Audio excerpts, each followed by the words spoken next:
أعوذ بالله من الشيطان الرجيم بسم الله الرحمن الرحيم والعاقبة للمتقين السلام على رسوله الكريم அம்மா பாத். அன்பிற்குரிய சகோதர சகோதரிகளே, இன்றைய தராவிய தொழுகையில் 3 சூறாக்கள் ஓதப்பட்டது. முதலாவதாக சூரா அல் முஃமினூனிலிருந்து ஆரம்பிக்கப்பட்டு சூரத்துல் முஃமினூன் முடிக்கப்பட்டு, அடுத்ததாக சூரா அன் நூர் ஆரம்பிக்கப்பட்டது, அதுவும் முடிக்கப்பட்டு சூரத்துல் ஃபுர்கான் 3 சூறாக்கள் இன்று ஓதப்பட்டது. சூரா அல் ஃபுர்கானுடைய கிட்டத்தட்ட ஒரு 2 பக்கங்களும் ஓதப்பட்டது. அன்பிற்குரிய சகோதரே, சூரா அல் முஃமினூன் அதிலிருந்து ஆரம்பித்தோம் என்று பார்த்தோம்னால், முஃமினூன் என்று சொன்னால் இது பன்மையான ஒரு வார்த்தை. எதனுடைய? முஃமின் என்ற வார்த்தையோட பன்மை. முஃமினுடைய வார்த்தை முஃமினூன் அல்லது முஃமினீன் என்று சொல்லுவார்கள். முஃமின் என்றால் யார்? யார் ஈமான் கொண்டிருக்கிறாரோ, யார் அல்லாஹ்வை நம்பி இந்த மார்க்கத்திற்குள் நுழைந்திருக்கிறாரோ, இவர்களுக்கு தான் முஃமின், ஈமான் கொண்டவர் என்பது சொல்லப்படும். இதில் பன்மையாக கொண்டோம் என்றால் முஃமினூன் என்பதை சொல்லுவார்கள்.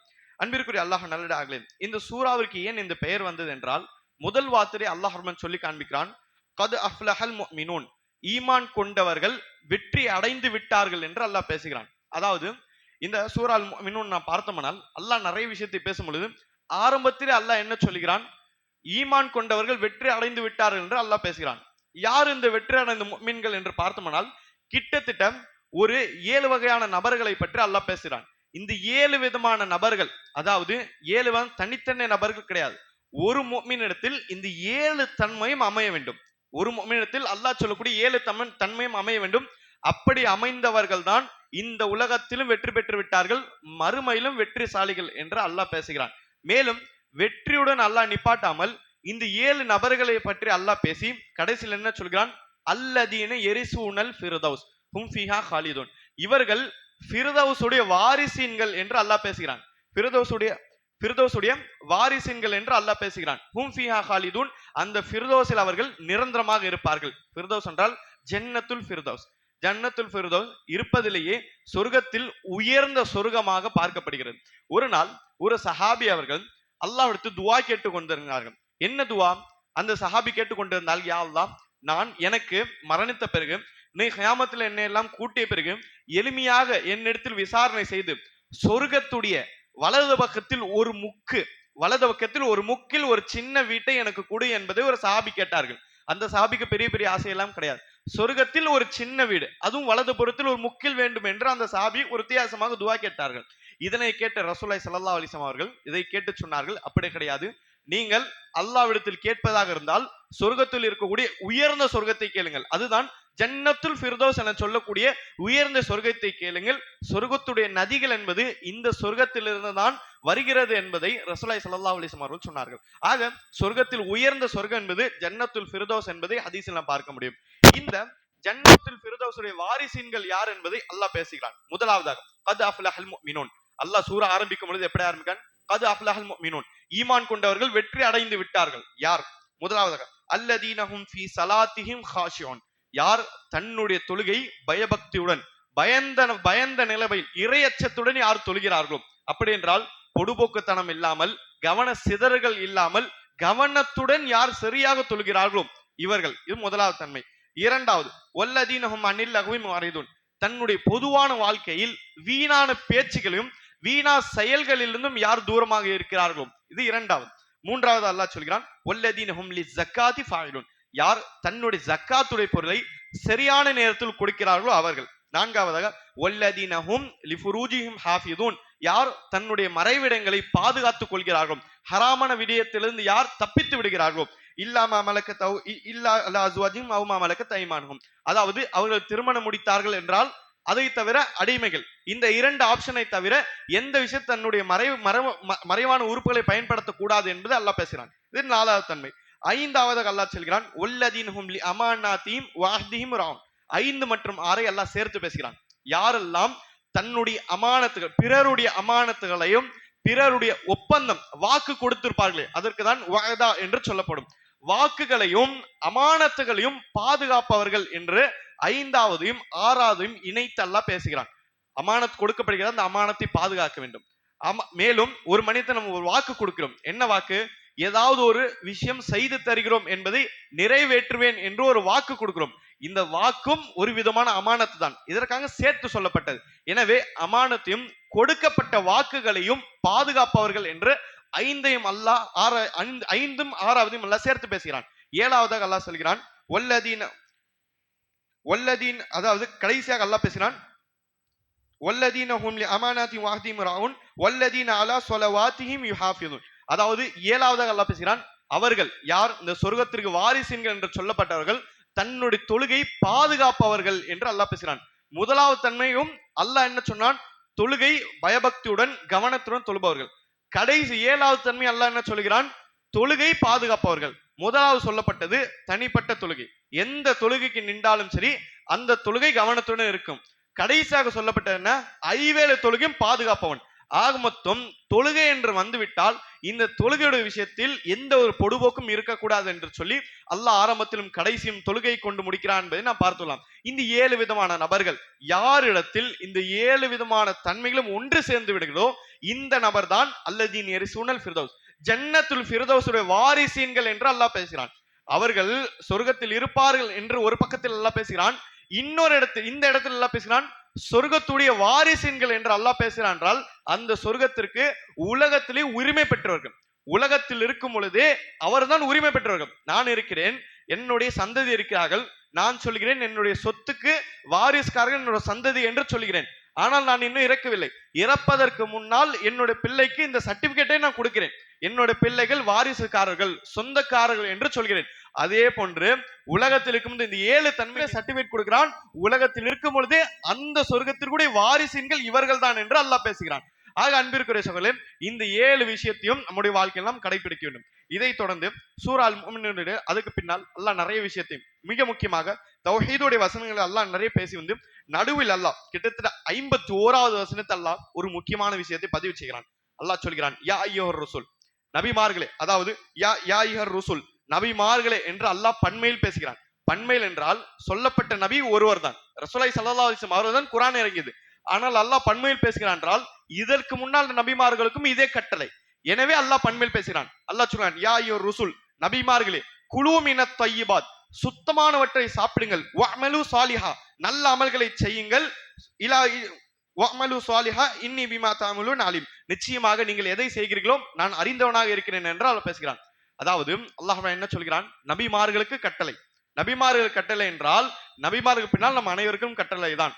எல்லா நபிமார்களிடத்திலும் அல்லாஹ் சொல்லப்பட்டது என்ன, சுத்தமான ஹலாலை மட்டும் சாப்பிடுங்கள், வஅமலு சாலிஹா, சாலிஹான அமல்களை செய்யுங்கள், ஹராமை சாப்பிடாதீர்கள், ஹராமை சாப்பிட்டால் அல்லாஹ் சொல்லுவது போன்று ஹராமில் விழுந்து விடுவோம் என்பதை அல்லாஹ் இந்த இடத்தில் பதிவு செய்கிறான். அதாவது நாம் சாப்பிடக்கூடிய உணவிற்கும் செய்யக்கூடிய அமல்களுக்கும் நிறைய தொடர்புகள் இருக்கிறது. எந்த விஷயத்தை நம்முடைய வயிற்றில் போடுகிறோமோ அதுதான் சிந்தனை வடிவிலும் அமல் வழியிலும் வெளியே வரும். இதற்கு தான் அல்லாஹ் இணைத்து பேசுகிறான். குலூ மினத் தய்யிபா, சுத்தமான ஹலாலை சாப்பிடுங்கள், வஅமலு சாலிஹா, நல்ல அமல்களை செய்யுங்கள். அப்படி என்றால் ஹலாலை சாப்பிட்டாலே நல்லது செய்யதான் தோணும்.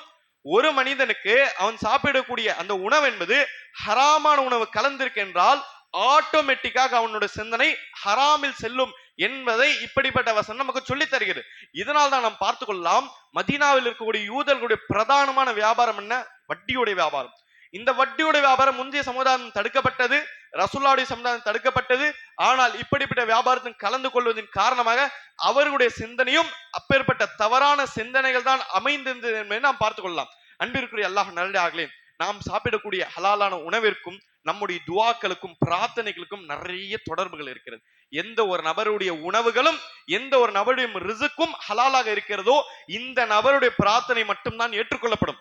சாப்பிடக்கூடிய உணவில் 199 ஹலால், 1% ஹராம் கலந்திருந்தாலும் சரி, தவறுதலாக இருந்தால் வேறு விஷயம். வேண்டுமென்று ஹராமை சம்பாதிக்கும் 1% கலந்திருந்தாலும் ஒரு பிரார்த்தனை கூட ஏற்றுக்கொள்ளப்படாது. ரசூலுல்லாஹி ஸல்லல்லாஹு அலைஹி வஸல்லம் அவர்கள் சாத் இப்னு அபி வக்காஸ் அவர்களை பார்த்து சொன்னார்கள், யா சாத், சாதே, நீங்கள் ஹலாலை உண்ணுங்கள், உங்களுடைய துஆ ஏற்றுக்கொள்ளப்படும் என்று ரசூலுல்லாஹ் அவர்கள் சொன்னார்கள். ஹலாலை உண்ணுங்கள், பிரார்த்தனை ஏற்றுக்கொள்ளப்படும் என்பதை ரசூலுல்லாஹ் ஒரு சஹாபிக்கு சொன்னார்கள். பிரார்த்தனை ஏற்றுக்கொள்ளப்படும், ஹலாலை உண்டால். இந்த அடிப்படையில் பார்த்தோம்னால் எந்த நபர் தன்னுடைய வயிற்றில் ஹராமை போடுகிறாரோ, சம்பாத்தியத்தில் ஹராம் இருக்கிறதோ, இந்த நபருடைய பிரார்த்தனை ஒருபொழுதும் அல்லாஹ் ஏற்றுக்கொள்ள மாட்டான் என்பதை இப்படிப்பட்ட ஹதீஸ் மூலம் தெளிவருகிறது. அன்பிற்குரிய அல்லாஹ் நல்லடாகலே, அல்லாஹ் ரசூல் மாலுக்கு கட்டளை இடுகிறான். பொதுவான மனிதர்களுக்கும் பொதுவான ஈமான்தாரிகளுக்கு உள்ள கட்டளை கிடையாது. நபிமார்களுக்கே அல்லாஹ் கட்டளை பேசுகிறான். ஹலாலை மட்டும் சாப்பிடுங்கள் என்று அல்லாஹ் சொல்கிறான் என்றால், ஹலால் ஹராம் பேணுவதில், நம்முடைய ரிசுக்களில் பேணுவதில் எவ்வளவு மும்முரமாகும், எவ்வளவு தெளிவாக சென்சிட்டிவா நாம் இருக்க வேண்டும் என்பதை நாம் பார்த்து கொள்ளலாம். அன்பிற்குரிய அல்லாஹ் நல்லதாகலே, இதை தொடர்ந்து பார்க்கும் பொழுது சூரா அல் முஃமினூனுடைய கடைசி வசனங்கள் கிட்டத்தட்ட 99 100வது வசனத்தை நாம் பார்த்தோம்னால், அல்லாஹ் ரப்புல் ஆலமீன் இந்த ரிஸ்க் சம்பந்தமான விஷயத்தையும் இன்னும் இந்த பூமி விளைச்சல் சம்பந்தமான விஷயத்தையும் நிறைய பேசுகிறான். அல்லாஹ் பேசி முடித்து விட்டு அல்லாஹ் சொல்கிறான், ஹத்தா இதா ஜாஅஹதுல் மௌத், திடீரென்ற அல்லாஹ் வேறொரு டாபிக்கை பேசுகிறான். குர்ஆன் இருக்கக்கூடிய அமைந்திருக்கூடிய விதமே இப்படிதான். அல்லாஹ் ஒரு சம்பந்தமான விஷயங்களை பேசியிருப்பான், ஒரு தலைப்புகளை எல்லாம் பேசியிருப்பான். திடீரென்று சம்பந்தம் இல்லாமல் வேறொரு தலைப்பை பேசுகிறான். சில நேரத்தில் 2 தலைப்புகளுக்கும் சம்பந்தமே இருக்காது, ஆனால் அதிகமான நேரத்தில் தலைப்புகளுக்கு சம்பந்தம் இருக்கும். அது பெரிய பெரிய தஃப்சீரை நாம் படித்தால் தெரிய வரும் என்பதை நாம் பார்த்துள்ளோம். இந்த இடத்தில் அல்லாஹ் ரப்பல் ஆலமீன் திடீரென்று தலைப்பை மாற்றி பேசுகிறான். ஹத்தா இதா ஜாஅஹதுல் மௌத், அல்லாஹ் சொல்லி காண்கிறான், திடீரென்று மனிதர்கள் ஒருவருக்கு மௌத் வந்து விட்டால் என்று மௌத்துடைய தலைப்பை பேசுகிறான். திடீரென்று வரும். அல்லாஹ் பேசும்போது எப்படி பேசினான்? ஹத்தா இதா ஜாஅஹதுல் மௌத், திடீரென்று அவர்களில் ஒரு நபருக்கு மௌத் வந்து விட்டால், கால ரப்பிர்ஜூன், அவர்களில் ஒருவர் சொல்வார். அவர் என்றால் யாருக்கு மரணம் வந்து விட்டதோ, அதாவது உயிரை பிடுங்கக்கூடிய அந்த மலக்கை கண்ணால் கண்ட பிறகை பற்றி அல்லாஹ் பேசுகிறான். அந்த உயிரை வாங்கக்கூடிய அந்த மலக்கை கண்ணால் கண்ட பிறகு கால அந்த நபர் சொல்லுவார், ரப்பிர்ஜூன், என்னுடைய இறைவா என்னை விட்டுவிடு, இந்த உலகத்திற்கு என்னை அனுப்பு. அதாவது மலக்கை பார்ப்பதற்கு முன்னால் அசட்டையான வாழ்க்கை, அலட்சியமான வாழ்க்கை. மலக்கை கண்ட பிறகு தப்பிக்கவே முடியாது. இந்த அடிப்படையில் அந்த நபர் சொல்வார், ரப்பிர்ஜூன், இறைவா என்னை விட்டுவிடு, என்னை விட்டுவிடு, நான் உலகத்திற்கு போய் விடுகிறேன். லஅல்லி அஅமலு சாலிஹன் ஃபீமா தரக்த், உலகத்தில் சில அமல்களை செய்திருக்கலாம் என்று நான் விட்டு வந்திருக்கிறேன். அதாவது செய்ய மாட்டேன் கிடையாது, பிற்காலத்தில் செய்யலாம் என்று யோசித்து வைத்திருப்பேன். அந்த யோசித்து வைத்திருக்கிற அமல்களை இப்பொழுது செய்கிறேன். கல்லா, அல்லாஹ் சொல்வான், ஒரு பொழுதும் கிடையாது. அல்லாஹ் சொல்வான், ஒரு பொழுதும் கிடையாது. இன்னஹா கலிமத்துன் ஹுவ காயிலா, இது ஒரு பேச்சளவுக்கு தான் நீ சொல்ற, நீ சொல்றியே இது பேச்சளவுக்கு தான். உண்மையில் அனுப்பித்தாலும் சரி, உலகத்திற்கு திருப்பி அனுப்பி வைத்தாலும் திருப்பி பழையபடிதான் உன்னுடைய வாழ்க்கை இருக்கும் தவிர இந்த வார்த்தை எல்லாம் புலம்பெரிய, இது பேச்சளவிற்கு தான் என்பதை அல்லாஹ் சொல்வான். பிறகு அல்லாஹ் பேசுகிறான், ஒமி வராஹிம் பர்ஸகுன் இலா யௌமி யுபஅஸூன், உயிர் வாங்கப்பட்ட அந்த மனிதர்களுக்கும் மறுமை நாளிற்கும் மத்தியில் பர்ஸக் என்ற ஒரு திரை இருக்கிறது என்று அல்லாஹ் பேசுகிறான். பர்ஸக் என்ற ஒரு திரை இருக்கிறது. இந்த திரை தான் மன்னரை வாழ்க்கை. மரணித்து விடுகிறோம், கயாமத் இருக்கிறது. கயாமத் எப்போ வரும் நமக்கு தெரியாது. அந்த அத்தனை ஆண்டு காலகத்திற்கும் நாம் இன்று மரணத்திற்கும் மத்தியில் ஒரு வாழ்க்கை இருக்கிறது. அந்த வாழ்க்கைக்கு பேர் அல்லாஹ் பர்ஸக் என்று பெயர் வைத்திருக்கிறான். அதை தான் இன்று மன்னரைய வாழ்க்கை என்று நாம் சொல்கிறோம். அன்பிற்குரிய அல்லாஹ் நல்லாக வார்த்தை அடிப்படையில் தமிழில் மொழியாக்கம் செய்யும் பொழுது இந்த மன்னரைய வாழ்க்கை என்று சொல்லுவது சரியான பொருத்தமான வார்த்தைகள் கிடையாது. ஏன் கிடையாது என்று சொன்னோம் என்றால், சில காலங்களில் நம்முடைய உடல்லாம் அழித்துவிடும். உடல்லாம் அழித்து மண்ணோட மண்ணாக ஆகிவிடுவோம். அப்படி தொடங்கிறது. இந்த மன்னரைய வாழ்க்கை என்று சொல்லிவிட்டால் சில காலங்கள் அடிப்படையில் நம்முடைய வாழ்க்கை அமைந்துவிடும், வெறும் மொழி அடிப்படையில் பார்த்தோம்னால். ஆனால் அல்லாஹ் சொல்லக்கூடிய இந்த வார்த்தை பர்ஸகுடைய வாழ்க்கை என்று அல்லாஹ் பேசினானே, இந்த பர்ஸகுடைய வாழ்க்கையை நாம் பார்த்தோமானால் 2 வாழ்க்கை. நல்ல நப்சுக்கு இல்லையின் என்ன சொல்லக்கூடிய நல்ல விதமான நியாமத்துகளான வாழ்க்கை. கெட்ட நப்ஸ், கெட்ட ஆன்மா, தவறான ஒரு மனிதனாக இருந்தால் சிஜ்ஜீன் என்ன சொல்லக்கூடிய ஒரு சிறைச்சாலை என்ன சொல்லக்கூடிய ஒரு தனி அதாப் என்ற ஒரு செக்ஷன் இருக்கிறது என்பதை அல்லாஹ் குர்ஆனில் பேசுகிறான். ஆக அன்பிற்குரிய சகோதரர்களே, இதனுடன் சூரா அல் முஃமின் முடிகிறது. சூரா அல் முஃமின் முடிந்த பிறகு சூரத்துன் நூர் தொடங்கப்படுகிறது. நூர் என்று சொன்னால் ஒளி. எதற்கு இந்த சூறாவிற்கு ஒளி என்ற பெயர் வைக்கப்பட்டது என்று பார்த்தோம்னால், இதற்கு மத்தியில் அல்லாஹ் ரப்பல் ஆலமீன் ஒரு விஷயத்தை பேசுகிறான். சூரா நூரில் மத்தியில் ஒரு விஷயத்தை பேசுகிறான். அல்லாஹு நூரு ஸமாவாத்தி வல் அர்த், அல்லாஹ்வே வானங்களுக்கும் பூமிக்கும் ஒளியை தருகிறான் என்று அல்லாஹ் பேசுகிறான். இந்த இடத்தில் கவனிக்கூட ஒரு சின்ன விஷயம், சில நபர்கள் நூர் என்று சொல்லிவிட்டால் இது அல்லாஹ்வுடைய திருநாமங்களில் ஒரு திருநாமம், அல்லாஹ்வுடைய பெயர்களில் ஒரு பெயர் என்று நினைத்து கொண்டிருக்கார்கள். நூர் ஒளி என்று சொன்னால் அல்லாஹ்வுடைய பெயர்களில் ஒரு பெயர் என்று நினைத்து கொண்டிருக்கார்கள். அப்படி கிடையாது. நூர் என்பது அல்லாஹ்வுடைய தன்மை, அல்லாஹ்வுடைய தன்மை. இப்ப நாம் பார்த்துலாம், காபிலு தௌப் என்று அல்லாஹ் பேசுவான் குர்ஆனில். காபிலு தௌப் என்று சொன்னால் தௌபாவை ஏற்றுக்கொள்பவன். இந்த காபிலு தௌப் அல்லாஹ்வுடைய திருநாமம் என்று நினைத்திருக்க கூடாது. அல்லாஹ்வுடைய தன்மை, அல்லாஹ்வுடைய பெயர்கள் ஒரு பக்கம், அல்லாஹ்வுடைய தன்மைகள் இன்னொரு பக்கம். இது மிகப்பெரிய டாபிக். இந்த அடிப்படையில் நூர் ஒளி என்று சொன்னால் இது அல்லாஹ்வுடைய தன்மை. இந்த நூரை கொண்டு அவன் உலகத்திற்கு தருகிறான், வானத்திற்கு தருகிறான், பூமிக்கு தருகிறான். நூர் என்ற ஒளியை வைத்து மக்களை நேர்வழிக்கும் செலுத்துகிறான் என்பதை நாம் பார்த்து கொள்ளலாம். எனவே நூர் அல்லாஹ்வுடைய பெயர்கள் ஒரு பெயர் கிடையாது. அந்த அடிப்படையில் அப்துல் நூர் என்று ஒரு நபர் பெயர் வைக்கிறார் என்றால் இது சரியான வாக்கியம் கிடையாது. அப்துல் நூர், நூருடைய அடிமை என்பதெல்லாம் பெயர் வைப்பது இது சரியான விடயம் கிடையாது என்பதை நாம் பார்த்துள்ளோம். அன்பிற்குரிய அல்லாஹ் நல்லதாக சிம்பிளாக சுருக்கமாக சூரா நூரை பார்த்தோம்னால், சூரா நூரை அல்லாஹ் எப்படி ஆரம்பிக்கிறான் என்றால், அதாவது ஒரு மிக முக்கியமான ஒரு சப்ஜெக்ட் இருந்து ஆரம்பிக்கிறான். சூரத்துன் அன்ஸல்னாம் வ ஃபரத்னாஹா வ அன்ஸல்னா ஃபீஹா ஆயாத்தின் பையினா. அல்லாஹ் குர்ஆன் சொல்றான், ஒரு சூறாவை இருக்கிறோம். சூரத்துன் ஒரு சூறாவை இறக்குகிறோம். அந்த சூரா எதற்காக? உங்கள் மீது கடமையாக்கப்பட்ட சில விஷயங்களை போதிப்பதற்காக, நீங்கள் சிந்திப்பதற்காக நாங்கள் ஒரு சூறாவை இறக்கிறோம் என்று அல்லாஹ் இந்த சூறாவை ஆரம்பிக்கிறான். எடுத்தவுடன் முதலாவது வசனம் முடிந்த பிறகு இரண்டாவது வசனத்தை அல்லாஹ் சொல்கிறான், அஸ்ஸானியத்து வஸ்ஸானி ஃபஜ்லிது குல்ல வாஹிதின் மின்ஹுமா மிஅத்த ஜல்தா. விபச்சாரம் செய்த ஆண், விபச்சாரம் செய்த பெண் இருவர்களையும் 100 சவுக்கடி அடிக்க வேண்டும். மிஅத்த ஜல்தா 100 சாட்டை அடி அடிக்க வேண்டும் என்று அல்லாஹ் பேசுகிறான். இந்த விபச்சாரம் செய்யக்கூடிய இந்த சப்ஜெக்ட் எல்லாம் அல்லாஹ் பேசுகிறான். விபச்சாரம் செய்யக்கூடிய ஆண் அந்த பெண் இருவருக்கும் ஒரே சட்டம் தான். அவர்களை 100 சவுக்கடி அடிக்க வேண்டும். ஒருவேளை இவர்கள் திருமணம் முடித்தவர்களாக இருந்தால், இவர்களை ரஜம் என்ற ஒரு சட்டம் இருக்கு. ரஜம் என்றால் கல்லால் அடித்து அவருடைய உயிரை வாங்கிவிட வேண்டும், கல்லால் அடித்து அவர்களை கொலை செய்து விட வேண்டும். இதுதான் அவருடைய சட்டம். இந்த சட்டம் எங்க இருக்கிறது? இந்த சட்டம் ஹதீஸில் பார்க்கலாம். அதாவது மாயிஸ் அல் அஸ்லமி என சொல்லக்கூடிய ஒரு ஆண் சஹாபி, இவர் ஒரு விபச்சாரம் செய்து விடுகிறார்கள். செய்து விட்ட பிறகு சஹாபாக்கள் உள்ளம், அதாவது மறைவான இடத்தில் தவறு செய்திருந்தாலும் ரசூல்லா இடத்தில் அந்த வலியை தாங்க முடியாமல் ரசூல்லா இடத்தில் ஒப்புக்கொள்கிறார்கள். ஒப்புக்கொண்ட பிறகு ரசூலுல்லாஹி ஸல்லல்லாஹு அலைஹி வஸல்லம் அவர்கள் விசாரணை செய்கிறார்கள். நீண்ட ஒரு விசாரணைக்கு பிறகு இவர் உண்மையில் விபச்சாரம் செய்து கொண்டு விட்டார்கள் என்று தெரிந்த பிறகு இவர்களுடைய, அதாவது மாயிஸ் அல் அஸ்லமி என்று சொல்லக்கூடிய இந்த ஆண் சஹாபி இவருடைய உடலை பூமியில் புதைத்தார்கள். எப்படி? பாதி கிட்டத்தட்ட நெஞ்ச அளவுக்கு பூமியில், அதாவது பூமியில் மண்ணை தோண்டி நெஞ்ச அளவுக்கு அவர்களை உள்ள செலுத்துவார்கள். பிறகு நெஞ்சிலிருந்து தலைப்பகுதி மேலே தெரியும். பிறகு சஹாபாக்கள் ஒன்று சேர்ந்து கல்லால் அடிப்பார்கள். எதுவரை? மௌத்தாகும் வரை. இதுதான் திருமணமாகி விபச்சாரம் செய்பவர்கள். திருமணமாகாமல் செய்யக்கூடிய ஆணுக்கு பெண்ணுக்கும் 100 சவுக்கடி அடிக்க வேண்டும் என்பதை அல்லாஹ் இந்த வசனத்தில் சொல்லி காண்பிக்கிறான். இதுவும் எப்படி இருக்க வேண்டும்? அதாவது ஒல்யஷஹது அதாபஹுமா தாயிஃபத்தும் மினல் முஃமினீன். தனி ஒரு ரூமிலோ, தனி மறைவான இருட்டு ரூமில் நடக்க வேண்டுமா? கிடையாது. எப்படி நடக்க வேண்டும்? முஃமின்களுடைய, பொதுமக்களுடைய, அல்லது அந்த ஊரில் வசிக்கக்கூடிய மக்களுடைய கண் பார்வையில் நடக்கணும். தாயிஃபா மிகப்பெரிய கூட்டத்துக்கு மட்டில் நடக்க வேண்டும். எல்லோரும் பார்க்க வேண்டும், பார்த்து புரிய வேண்டும். இதுதான் இஸ்லாமிய ஆட்சி, இஸ்லாமிய ஆட்சியில் இப்படிதான் தண்டனை கொடுக்கப்படும் என்று அந்த கூட்டத்தார்கள் பார்க்க வேண்டும். ஏன் பார்க்க வேண்டும்? அவர்கள் பார்த்து படிப்பினை பெற வேண்டும். பார்த்து படிப்பினை பெற்று இப்படிப்பட்ட காரியங்களில் ஈடுபடாமல் இருக்க வேண்டும் என்பதை அல்லாஹ் குர்ஆன் சொல்கிறான். வலா தஅகுதும் பிஹிமா ரஃபத்தும் ஃபீ தீனில்லாஹ். அல்லாஹ்வுடைய மார்க்கத்தில் ஒருபொழுதும் நீங்கள் இரக்கம் காட்டாதீர்கள் என்று அல்லாஹ் பேசுகிறான். தனிப்பட்ட வாழ்க்கையில் இரக்கம் கைர், அல்ஹம்துலில்லாஹ். குடும்ப வாழ்க்கையில் இரக்கம், அல்ஹம்துலில்லாஹ். அல்லாஹ்வுடைய தீன் என்று வந்துவிட்டால், மார்க்கம் என்று வந்துவிட்டால், அகீதா என்று வந்துவிட்டால் எந்த இடத்திலும் இரக்கம் கிடையாது என்பதை அல்லாஹ் ரப்பனா தெள்ள தெளிவாக நமக்கு சொல்லி காண்பிக்கிறான்.